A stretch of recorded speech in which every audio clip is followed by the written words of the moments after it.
Hello welcome back friends. एक बार फिर से आप सभी का स्वागत है हमारे चैनल अंक स्पेस के अंदर। तो आज की इस स्लाइड के अंदर हम देखने वाले हैं बेसिक कंप्यूटर के बारे में। तो हमारे चैनल का नाम है सिनिक्स लैब इंस्टीट्यूट, जो कि अंक स्पेस चैनल के द्वारा मॉनिटर किया जा रहा है। इसके अंदर हम ए टू जेड कोचिंग सॉल्यूशंस लाने वाले हैं, ऑनलाइन एंड ऑफलाइन। जिनको नहीं पता है मैं उनको बता दे रहा हूँ। रिपोर्टर का नाम है अंकित कुमार, इंस्टा अकाउंट का नाम है सिनिक्स टेक लैब। जिसको भी कोई क्वेरी या क्वेश्चन हो यहाँ पे हमको डीएम कर सकता है। अगर किसी को मेल करना है तो स्ट्रीट कोडिंग 777@gmail.com पर मेल कर सकता है। हमारा फर्स्ट पॉइंट आता है कंप्यूटर बेसिक्स। कंप्यूटर बेसिक्स के अंदर जो हमारे लर्निंग गोल्स हैं हम उनको देख लेते हैं। Describe why computers are important. हम देखने वाले हैं कि कंप्यूटर्स क्यों इम्पोर्टेंट हैं। Explain how computers work. ये एक्सप्लेन करेंगे कि कंप्यूटर कैसे वर्क करता है। Explain the difference between computer hardware and computer software. Computer hardware और कंप्यूटर सॉफ्टवेयर के बीच में हम डिफरेंस को देखने वाले हैं। जंप करते हैं नेक्स्ट स्लाइड की तरफ और हम पहले देख लेते हैं कि यहाँ पे हम एक और पॉइंट देखने वाले हैं। Describe what an operating system is. Operating system क्या है। Identify the operating system you have on your own computer and phone. Identify करेंगे कि हमारे सिस्टम पे कौन सा ऑपरेटिंग सिस्टम इंस्टॉल हो रखा है। Define office productivity and communication software. कुछ सॉफ्टवेयर्स के बारे में देखने वाले हैं। Turn on and log into a computer. देखो किसी भी कंप्यूटर को कैसे ऑन करना है और उसमें लॉगिन कैसे करना है ये भी देखने वाले हैं। Identify parts of the computer desktop. Desktop के पार्ट्स देखने वाले हैं। इम्पोर्टेंस देखते हैं। What is it why is it importance to learn how to use a computer. What is a computer. Computer क्या है। कंप्यूटर एक इलेक्ट्रॉनिक डिवाइस है जो क्या कर सकता है। एक्सेप्ट करता है डेटा को इनपुट के फॉर्मेट में, मैनिपुलेट करता है डेटा को, मतलब प्रोसेस करता है, और आपको एक आउटपुट प्रोवाइड कराता है किसी भी आउटपुट डिवाइस के जरिए से, और स्टोर करता है आपके रिजल्ट को स्टोरेज की हेल्प से। इनपुट डिवाइस क्या होते हैं। जैसा अभी हमने देखा था इनपुट डिवाइस की हेल्प से करते हैं। The user must provide the data through an input device such as like आपका कीवर्ड हो गया। मतलब यूजर अगर कुछ भी बताता है कंप्यूटर को तो वो इनपुट डिवाइस के माध्यम से ही बताता है। जैसे आपका एक कीवर्ड हो गया, माउस हो गया, कोई भी ड्राइव हो गई, आपका माइक हो गया, आपकी टच डिस्प्ले हो गई। आप उसकी हेल्प से भी कंप्यूटर से बातें कर सकते हो। इसको इनपुट डिवाइस बोलते हैं। Processing data. डेटा को प्रोसेस कैसे किया जाता है। Once the user provides the computer with data must tell the computer what to do with the data. The central processing unit perform the task the user tells it to do.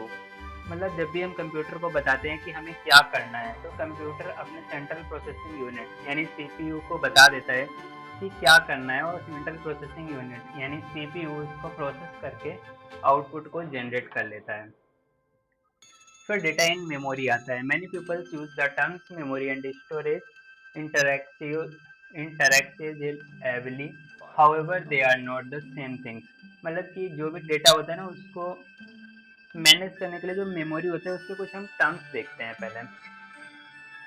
पिछले topic को छोड़ते हैं, पहले यहाँ पे हम समझते हैं।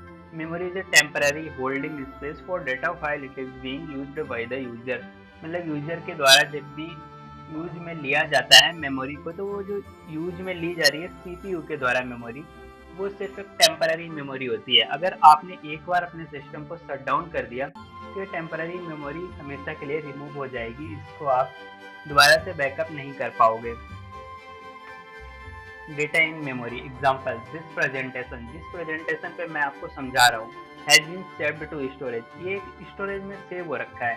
हमारे जिस सिस्टम पे मैं आपको सिखा रहा हूँ इसकी एक स्टोरेज में सेव हो रखा है। But we are viewing in through the computer's memory, लेकिन हम इसको देख रहे हैं कंप्यूटर की जो मेमोरी है उसके जरिए से। If I make a change to it and do not save it to storage again.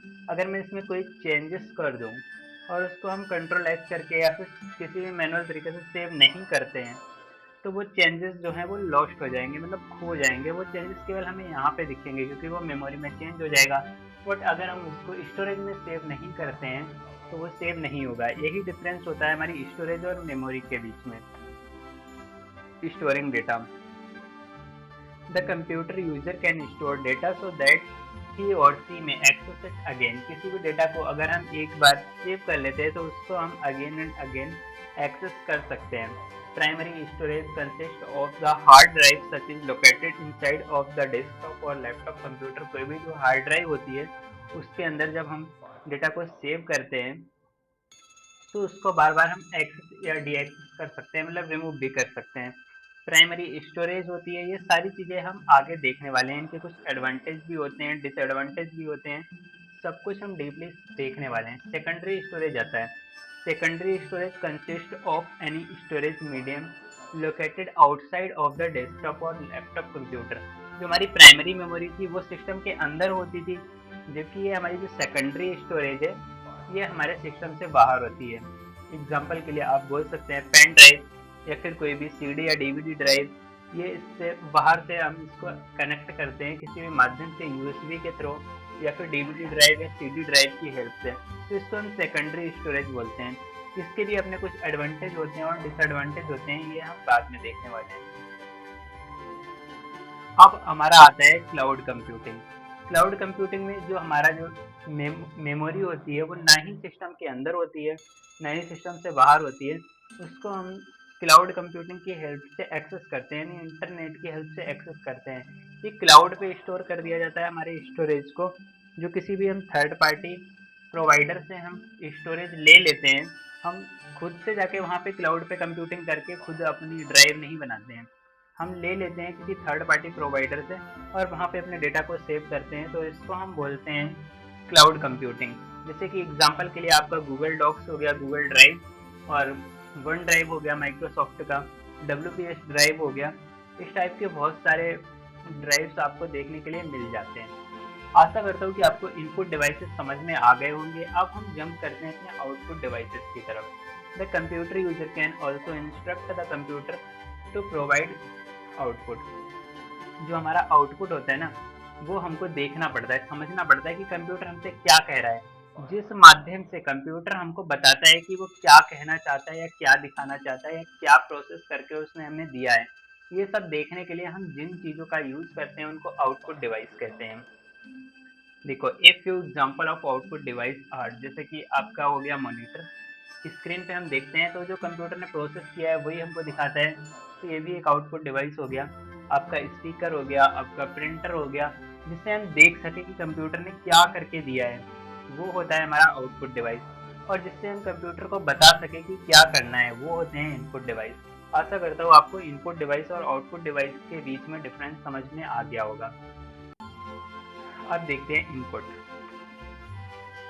देखो पहले हम इनपुट देते हैं, फिर वो प्रोसेस होता है, मेमोरी या स्टोरेज में जाता है जहाँ भी आपको जाना, फिर आपको एक आउटपुट जनरेट करके देता है।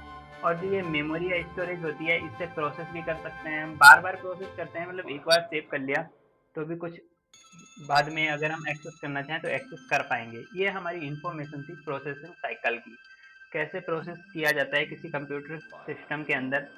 ये हो सकता है आपके किसी डायग्राम को बनाने के लिए भी हेल्प करे, मतलब कहीं पे भी पूछा जा सकता है कि मतलब इंफॉर्मेशन साइकिल, वो प्रोसेसिंग साइकिल का डायग्राम बनाना है तो आपको यही बनाना होगा।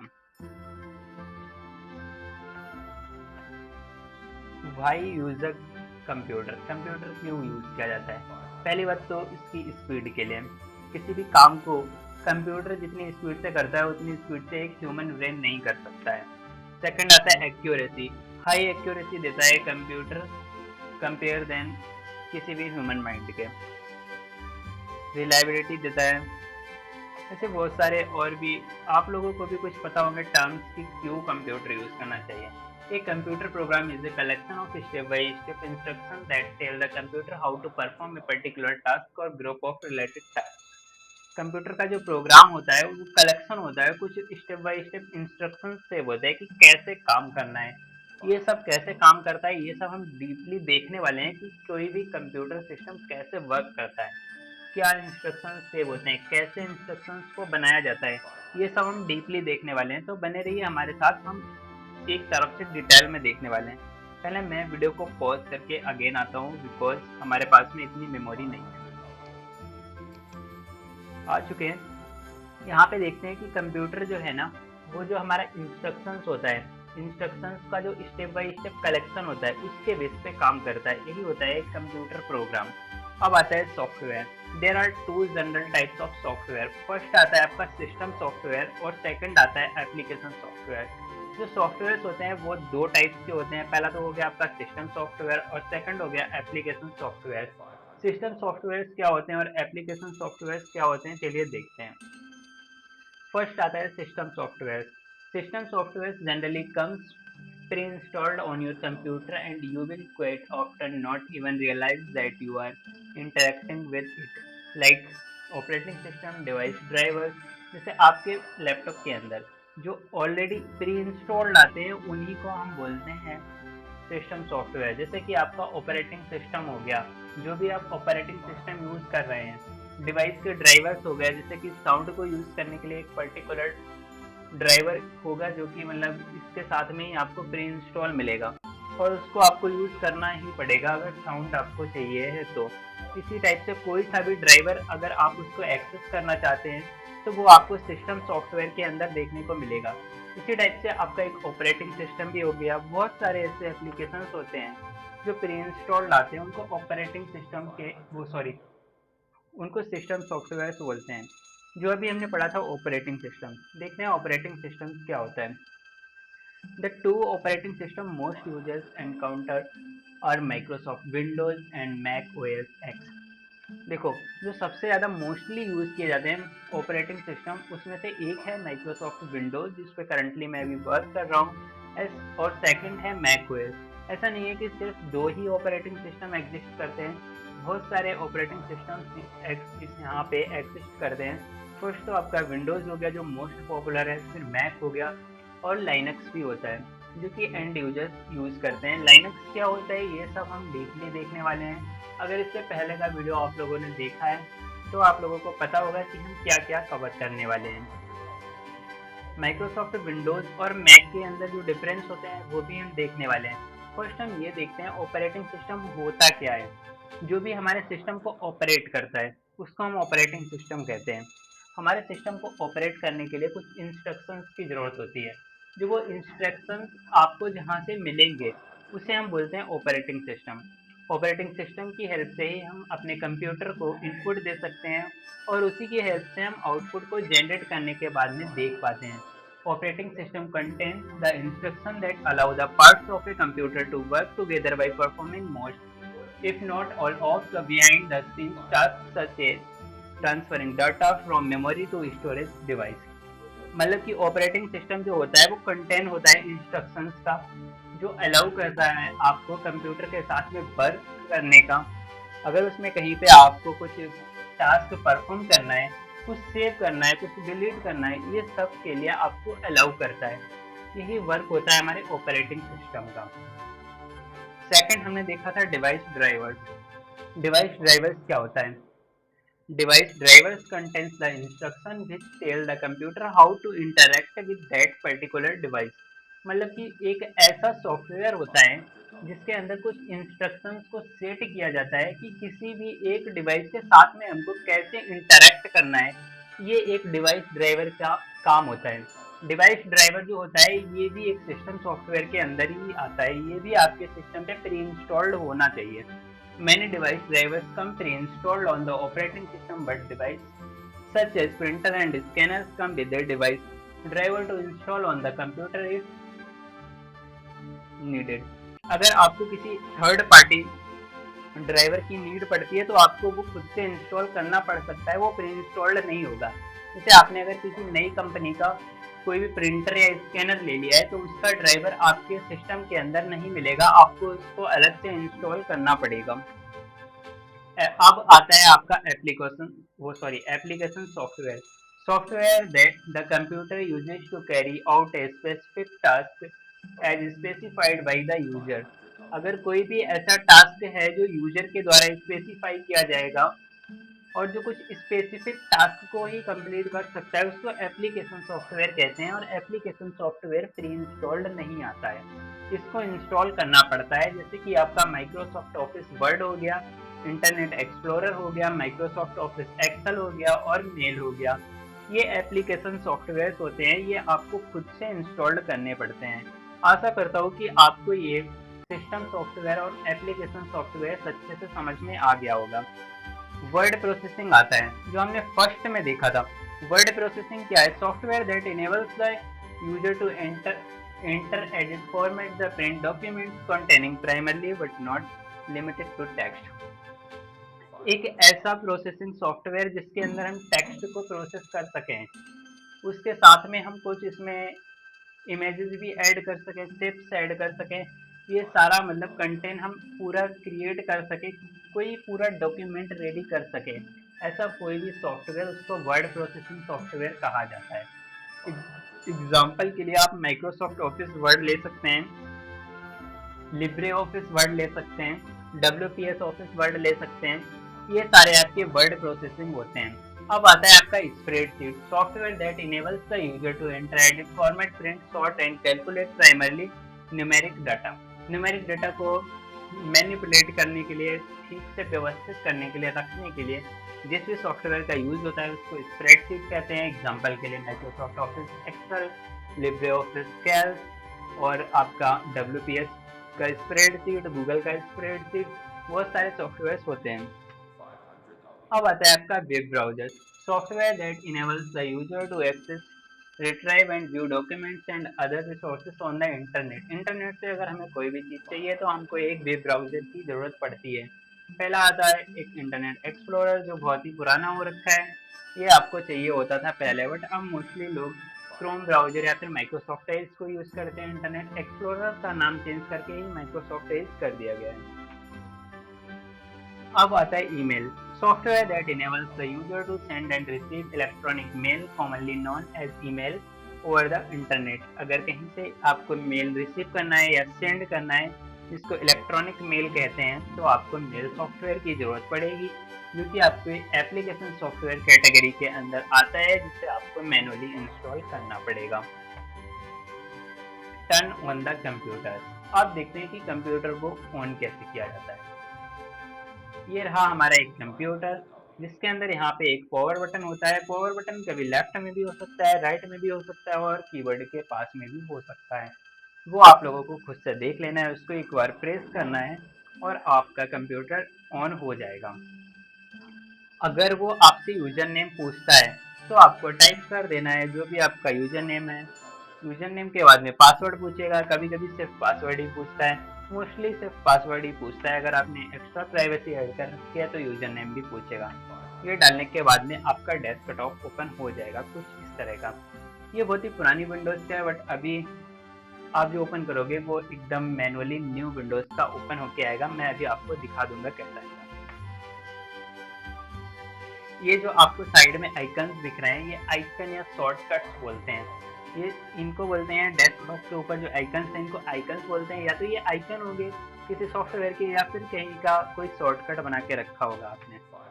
नेक्स्ट जंप करते हैं, यहाँ पे इसको नोटिफिकेशन और स्टेटस ट्रे बोलते हैं। इसको बोलते हैं हम टास्क बार, इसको बोलते हैं क्विक लॉन्च। यहाँ पे क्लिक करते ही डायरेक्ट आपका एप्लीकेशन सॉफ्टवेयर लॉन्च हो जाएगा। ये एप्लीकेशन भी हो सकता है और सिस्टम भी हो सकता है। ये होता है आपका स्टार्ट मेन्यू या start button. The start button पे प्रेस करोगे तो आपका स्टार्ट मेन्यू ओपन होके आ जाएगा। यहाँ पे ऑल प्रोग्राम्स पे जाओगे तो आपको सारे प्रोग्राम्स देखने को मिल जाएंगे। यहाँ पे स्क्रॉल कर सकते हो, कोई भी फोल्डर पे क्लिक करोगे तो आपका फोल्डर ओपन हो जाएगा, कोई प्रोग्राम ओपन कर सकते हो। अब मैं आपको मैनुअली दिखा देता हूँ। ये होता है, ओपन करने के बाद कुछ इस टाइप का आएगा। इसको डेस्कटॉप बोलते हैं।